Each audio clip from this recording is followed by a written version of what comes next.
This morning, brother, the Mex came out and bust on the boy Tory. You know, they airlifted him and all that. So no, that's gonna respond when we come off this shit. We're gonna respond the right way to that. They laid the yard down. No, it happened in the building. What was it over? Over some? What he had? Did he have a debt, a gambling debt, or something? Nah, nothing like that. Shit, we don't even really know. We don't even know the whole situation, you know. So it was just like some foul play. So it's gonna be up. Yeah, it's for sure with some foul play. All right, y'all. So yesterday, Tory Lanez was attacked in prison. I guess on the prison yard, he got attacked, and his team or him released this statement on his page. Let's read this right quick. Tory was stabbed 14 times, including 7 wounds to his back, 4 to his torso, 2 to the back of the head, and 1 to the left side of his face.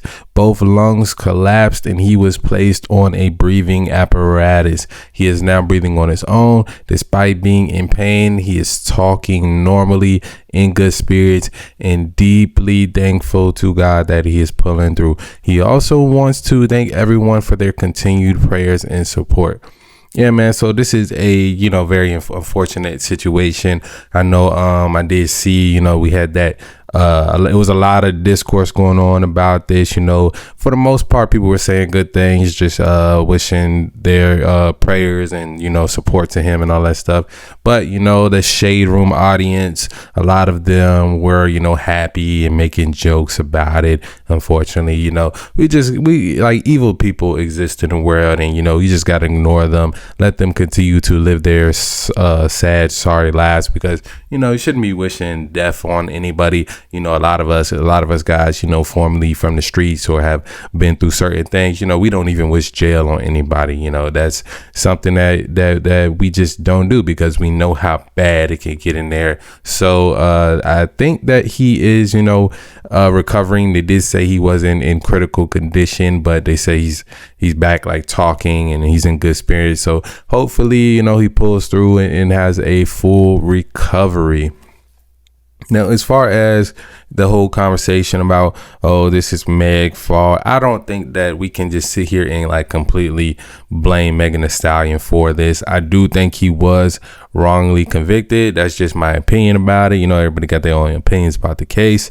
From what we've seen during the case, there was just too much mixiness, too much things not done, a lot of bad police work, a lot of bad prosecution work. And even on his side, his lawyer works with the other side now, so that's even probably somewhat questionable too, right? So there were a lot of things, a lot of stones left unturned when it comes to that.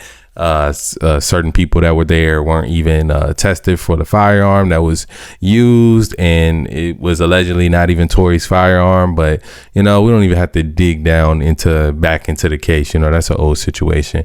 But like I said, for him being in there, I do think a lot of that is Tory's own doing and not really wanting to tell his side of the story. Tory, he identifies as somebody from the streets, and as somebody from the streets, a lot of people that have been in the streets, they are the type of people to not want to incriminate anybody else in a crime. And, I understand that completely. But hey, man, you want your freedom. It's not like these are other street people in the situation. These are 2 women, right? And basically what I'm saying is, if Tory believes that somebody else, that was somebody else's firearm, that he was actually trying to break up a fight or trying to protect somebody, then he should have, put that out there. He should have told that. I know his lawyers were trying to insinuate that. But if that's me personally, especially at the, I feel like I'm in civilian status. I don't identify as a street person. I'm going up on that stand. I'm telling exactly what happened if I feel innocent, right? That's just what I would do in that situation, but not everybody, feels that way. Some people feel like, even if it is people that's not from the streets, some people just like, no, that's snitching. I can't snitch. I don't want to be identified as a snitch. And if you don't want to be identified as that, you care about what other people think in that aspect, then I get it, right? I get it. Go ahead, do your time, but just know you're doing your time.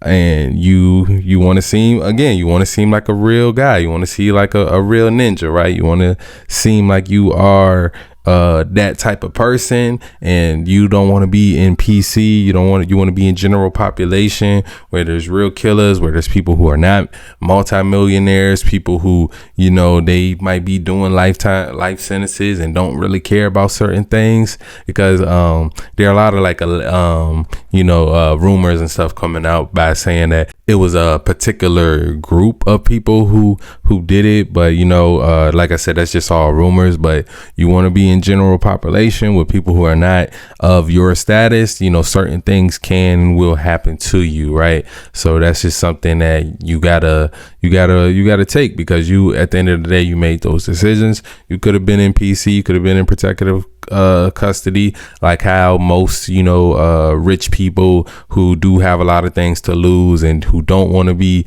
around people who have a lot less than them, they just go to protective custody. I know that it's not for everybody. A lot of people don't like that. It's might be people with certain type of charges in that PC play type of cells and stuff like that.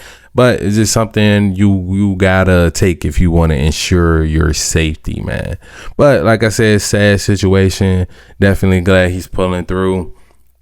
Man, he gotta do whatever he gotta do to get up out of there, though. I'm not gonna lie, he gotta do whatever he can to get out that cell, to get out of jail.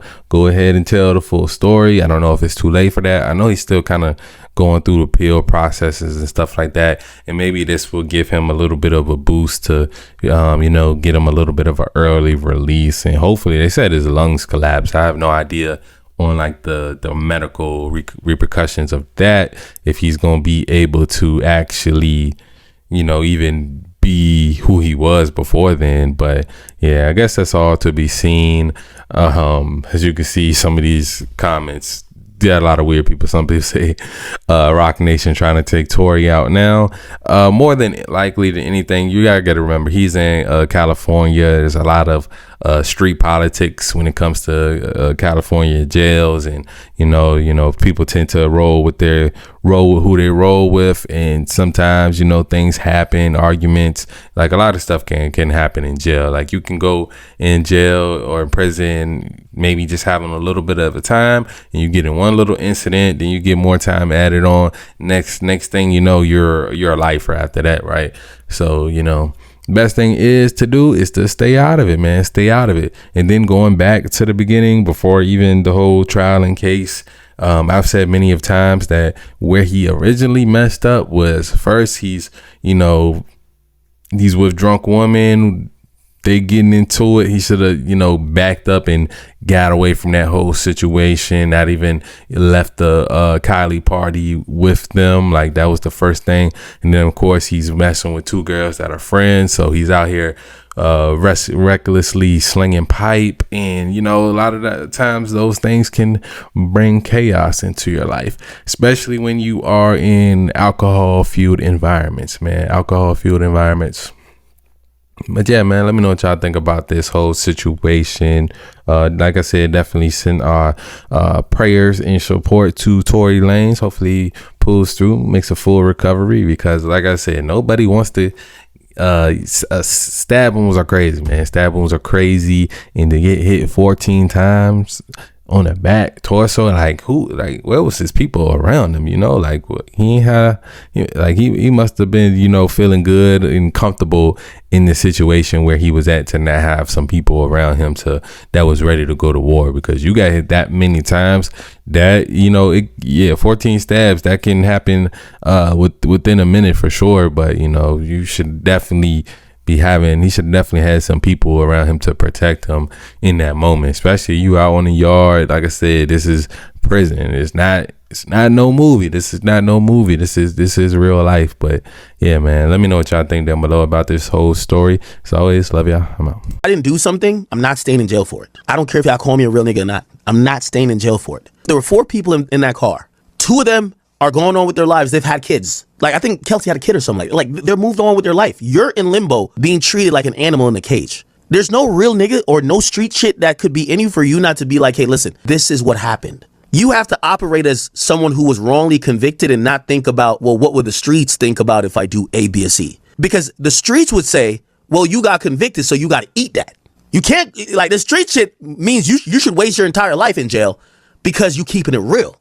But the humanity civilian part of it is like, bro, you've been incarcerated for damn near like 2 years because of something that your own story says you did not do, and you're wrongly convicted. And you should be screaming the truth of what happened to the top of the mountains. Every time there's a microphone, a phone in front of your mouth, or any type of person that's willing to listen until you get free. If you don't do that, how much do you owe to the streets versus you owe to your family? You have a son. He's growing up without a father right now. You have a family that, you know, you're not able to provide. Not saying Tory's far from broke, but you're not able to be there physically and do things for them that you would normally do if you're free.